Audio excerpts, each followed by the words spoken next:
What is up, ladies and gentlemen? Today we're trying the Torghast Layer 8. Actually, 3 weeks ago I did a YouTube video about it, and I actually failed. But I wasn't quite good enough in a way that I didn't have the eye level. Fury Warrior were not like buff, which pretty sure it helps. And I actually didn't really know the proper build. I actually got help into the comment section, so I really appreciate it. Thanks for all the likes, the comment, and don't forget to subscribe. So yeah, now we know how to do it. I'm gonna showcase it for you guys. We're gonna clear it super easily. Fury Warrior, you can consider it a guide. I'll show you most of the anima. I'll show you my strategy, and we'll have some fun. So let's get right into it. All right, so the main thing, there's basically two strategies that we use into the build. Since it's not a twisting corridor, we're not gonna have like 75 anima power. We're probably gonna finish about 20-25, I believe, or maybe close to the 30 end if I'm clearing everything. So big strategy is the Enrage regeneration can reduce damage taken by 30% and Bloodthirst restore an additional 20% health. A 1.6 minute cooldown. It's gonna get reduced if we get good anima. And you can also make sure that you have good power up with the Inner Pain, which is going to be also really helpful to avoid damage. Mitigate damage is really important. And everything else is going to resolve around Condemn. We're going to try to get the Condemn that you can use every single time. Doesn't matter of the damage of the health bar of the enemy. We have to have it. If not, it's going to be super difficult. And any possible knockback and stun. With Condemn, there's a knockback one. You have like a Pummel that has also a stunt. So we're gonna aim for those and we'll clear the very easily. There's a big anima power that you don't want to loot, and you can't loot it any single time, boys. It's the one that I think if you use Recklessness, it's basically popping up like either Avatar or Bladestorm.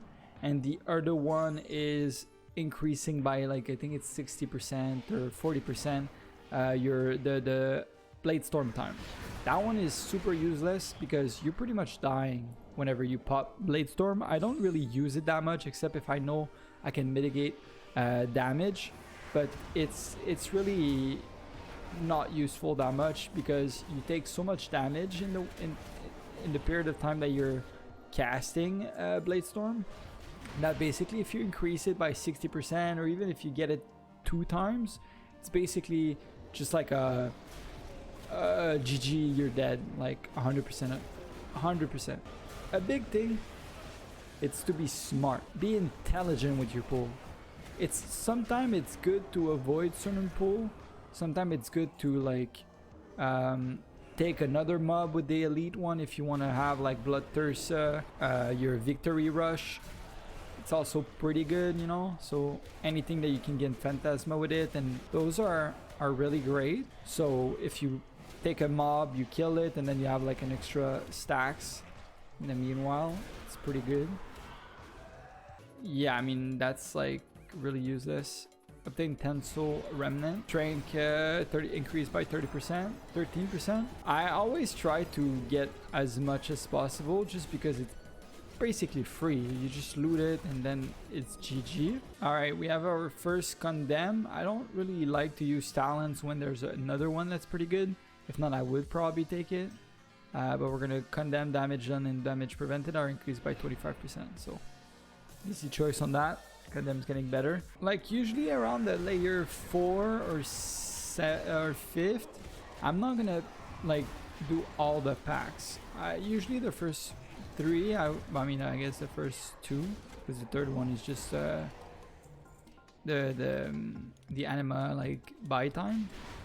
But the first 2 I don't really skip anything. Gain the victorious effect every 20 seconds, allowing to use Victory Rush. I like this one because I use a lot of the Victory Rush.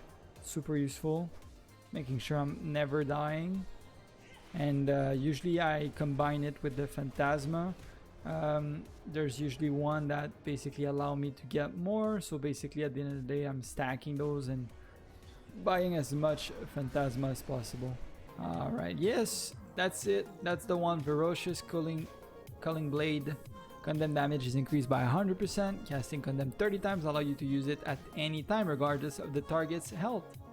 You want to have that. If you don't use it, if you don't have it, your run's going to be way harder. That's for sure. Alright, so we're going to get these two. Usually I like to pop them and pop these two and then look at what we have and get something better. Boom. 400. Big smart play here. Give ourselves the chance of getting more at the end. I think it's the smartest way to do it. Like, you could buy more anima power, but mathematically I think it's better if you use all of the gold you have or the Phantasma you have. Better if you have like as much Phantasma spent as possible, and that way you're gonna be able to just get more out of it, especially after that. If you get the 400 Phantasma, like, it's a good start for the boss, basically, so where you can basically target more of what you need. I think we're gonna be doing good.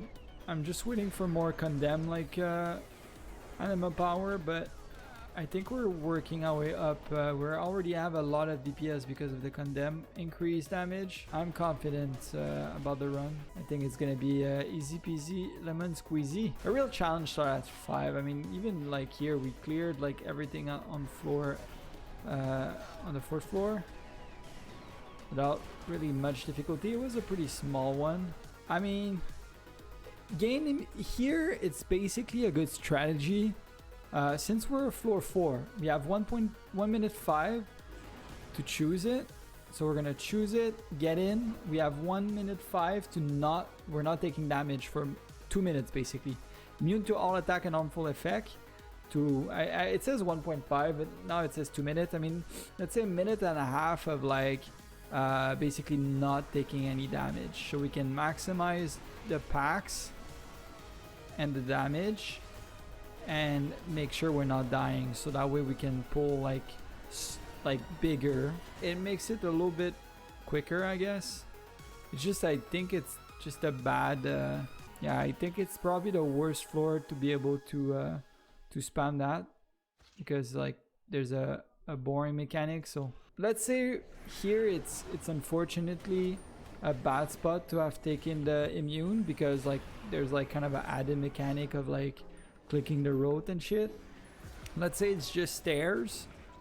I think that's a smart move to do it, because you can just pull big and not care about it. I got lucky once and got it before the boss, so I got like a minute and a half of like free damage, which is pretty good when you're not good at the game. All right, we're on the boss.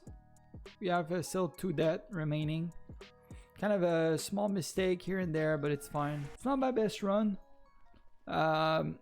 Fortunately, I didn't film my other one was perfect, to be honest.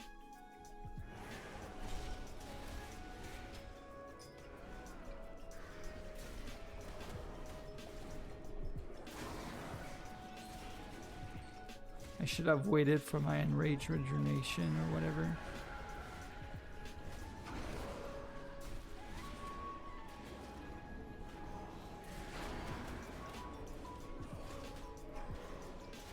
I don't have anything to stun.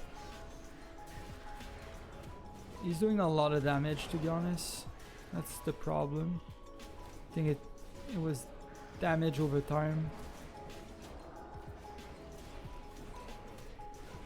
Stay mobile. Stun. Condemn. I was doing way more damage last time. Ah, fear, fear, fear.